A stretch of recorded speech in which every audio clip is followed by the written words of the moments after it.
जय श्री राधे। आइए चलते हैं श्री प्रेमानंद जी महाराज की एकांतिक वार्ता में और सुनते हैं आज के प्रश्न। कम से कम आए इसके लिए क्या करूं? नींद बहुत आती है। जवान शरीर है, 6 घंटे समय देना है। नींद को जो शरीर से क्रियाएं करते हैं, जो हम खान पान करते हैं, संसारिक चिंतन होता है तो इंद्रियां थकित हो जाती है, उनको 6 घंटे विश्राम चाहिए। तो नाम जप करते हुए 6 घंटे सो जाओ, इसके बाद फिर लड़ो, फिर नींद नहीं आनी चाहिए। नींद को कम करने की बात नहीं सोचनी, अन्य समय नींद नहीं आनी चाहिए। अगर हम 6 घंटे सो गए तो 18 घंटे फिर हम बिल्कुल अलर्ट रहेंगे, हम सावधान रहेंगे, जगेंगे। अगर हम 6 घंटे में कमी करते हैं तो 18 घंटे में वो नींद हमको डिस्टर्ब करेगी, तो हमें डिस्टर्ब ना हो इसलिए 6 घंटे हम आराम से सो लेते हैं और फिर 18 घंटे हम अपनी क्रियाओं, नाम जप और सब साधन में लगते हैं। और जी आप साधकों को बताते थे कि जब आप बाल अवस्था में तो आप अपनी चुटिया को झोंपड़ी के साथ बांधते थे। बड़े उपाय कर ले। अब जैसे अनुष्ठान चल रहा है गायत्री का, अब शांत एकदम शीतलता, वायु एकदम ठंडी चल रही, जंगल में जैसे नाम जप करे तो जप करते करते एकदम जैसे, तो फिर अब एक पैर के बल खड़े हो गए, अपनी जटा को ऊपर उसमें झोपड़ी थी फूस की, उसमें बांध दिया कि ऐसे होगा तो एकदम समझ में आ जाएगा। और एक पैर के बल खड़े होकर के जप कर रहे हैं, फिर ये थक गया पैर तो फिर इस पैर के बल खड़े होकर भजन करना है। तो लड़ना है, हमको युद्ध करना है। हमें अपनी वासनाओं से, अपनी कामनाओं से, अपनी कमजोरियों से हमें युद्ध करके भजन में आगे बढ़ना है। पात्र बनने में मिट्टी को कितनी पीड़ा सहनी पड़ती है। पहले तो उसको खुदाई करके वियोग सहना पड़ता है, जहाँ से खुदाई की मिट्टी के समुदाय से उसे अलग होना पड़ता है। फिर उसकी कुटाई होती है और इतनी कुटाई होती है कि एक छोटा सा राई भर भी दाना न रह जाए, सब पाउडर बन जाए। डट के कुटाई हुई, फिर इसके बाद पानी डाल के कचराई हुई, कचरा के फिर उसको कचर के और उसको मिला के एकदम रबड़ी जैसा प्योर बना करके एकदम कहीं कोई भी कंकड़ कोई भी नहीं है, उसे चाक पे चढ़ाया और जैसा चाहा वैसा आकार दे दिया। एक मिट्टी के पात्र को बनाने के लिए इतना उसको सहना पड़ता है, तो भगवान का कृपा पात्र बनने के लिए कितना सहना पड़ेगा। इसलिए तैयार रहो, सहना तो पड़ेगा ही, चाहे बुराई से पिट के और चाहे अच्छाई से पिट के।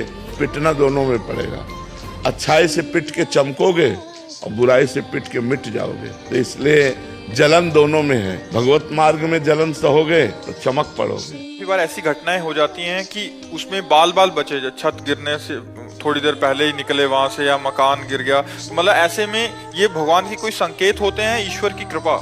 बचने के प्रारब्ध हैं इसलिए बच रहे, उसमें भगवान की कृपा नहीं। अब मान लेते हैं कि भगवान कृपा बच गए, तो क्या उनके ऊपर आकृपा थी जो मर गए? लेकिन उसका भाग्य था, उसकी आयु थी इसलिए बच गया। उन लोगों की आयु नहीं थी इसलिए वो चले गए। भगवान के प्यार में उनके लिए और उनके लिए कोई कमी नहीं थी। भगवान का प्यार समान होता है। तो अगर छत गिरी, 2 लोग मर गए, आप बच गए, तो आपका प्रारब्ध था, आपका भाग्य था, आपका कर्म था जिसने आपको बचा लिया। अभी आपको जीना है, उनको जीना नहीं था इसलिए वो समाप्त हो गए। इसमें भगवान की कृपा नहीं, भगवान की तो सब पर कृपा बराबर है। महाराज जी बहुत डर लगता है कि कहीं एक तो इसीलिए नाम जप करो, निर्भय भगवान के चरणारविंद है। तुम्हें डर लगता है कहीं कुछ हो न जाए, यहाँ हो चुका है तब भी डर नहीं। आपके सामने बैठे भगवान का आश्रय। हम हर समय ऐसे मस्त रहते हैं जैसे किसी नए लड़के का नई लड़की से ब्याह हो तो कैसा खुशी रहेगा। नहीं, वो फूला फूला घूमेगा, हर समय एक आनंद बना रहता। मैं भगवान का हूँ, मैं प्रभु का हूँ। मरने का डर तब लगता है जब ये मेरा घर छूट जाएगा, मेरा पुत्र छूट जाएगा, मेरा परिवार छूट जाएगा, तब डर लगता है कि यार पूरे जीवन मेहनत से कमाया। इसीलिए भगवान का नाम जप करो, भगवान की शरण में। वो मरना तो निश्चित है ही। चाह है तो इतना धन दे देंगे कि चाह खत्म हो जाएगी। आप भजन करो केवल, किसी भी तरह की कोई टेंशन नहीं, नो टेंशन नो प्रॉब्लम एकदम आनंद ही आनंद। तो ये आनंद कैसे मिला? भगवान की शरण में। देखो तुम्हारे परिवार में 4-5 लोग होंगे, 10 लोग होंगे, आप उनके लिए परेशान हो। हमारे परिवार में 500 लोग हैं और चिंता ना हमको है, ना इनको है, ना किसी को है। चिंता किसी को नहीं है और व्यवस्था बहुत प्रभु कर लेते। ये बात जानते हो? यही बात जलाना चाहते हैं। देता है मालिक, दे रहा है। मेहनत तो हमको भी करनी पड़ती है, मेहनत इनको भी करनी पड़ती है, लेकिन वो दिखाने वाली नहीं है। हमारी पेमेंट मालिक देता है, हम तुमसे पेमेंट नहीं लेते। तो हमारा मालिक पेमेंट देता है, लेकिन वो बड़ा रईस है तो बड़ी पेमेंट देता है। काम छोटा, पेमेंट बड़ी। अब ये छोटे लोगों की नौकर बनोगे तो पेमेंट छोटी मिलेगी, बड़े के बनोगे तो बड़ी पेमेंट मिलेगी, तो इसलिए हमें लगता है बड़े के बनो। आपकी पेमेंट में क्या? कृपा, आनंद, सुख, प्यार, क्या नहीं मिलता हमें बताओ? तो कोई ऐसी चीज नहीं है जो हमारे पास ना हो, लौकिक और पारलौकिक। मरने के बाद जो मिलना है वो तो तुम देख ही नहीं सकते हो, ये तो जिंदा ब्याज है। जो मूल मिलेगा वो तो तुम देख ही नहीं सकते हो, तो चकाचक आनंद है। देखो आदमी चाहता है कि यार कोई हमें प्यार करे, नहीं चाहता, हमें पूरा विश्व प्यार कर रहा है। अरे जी, आपकी अपनी पेमेंट में इतनी सारी वस्तुएं बता दी कि ये मिलता है तो लोभ जागृत होता है। तो बट जैसे लौकिक व्यवहार में 30 तारीख को पेमेंट आता है, इसकी पेमेंट कब आती है? जब चाहो तब, और जितनी चाहो उतनी, और कुछ न चाहो तो भगवान अपने आप को दे देते हैं, मालिक अपने आप को दे देते हैं कि मैं तुम्हारा और सारा वैभव तुम्हारा। इसीलिए तो चतुर भक्त भगवान से कुछ लेता नहीं है, अपने आप जो दे दे उससे निर्वाह होता है। वो भगवान को चाहता है, भगवान से नहीं। भय बहुत सूक्ष्म होता है और भय बड़ा भयानक होता है। थोड़ी देर के लिए हम हिम्मत करके कह सकते हैं कि मैं मरने से डरता नहीं, और बगल से चाकू निकाल के गर्दन में लगा दे तो लार सूख जाएगी।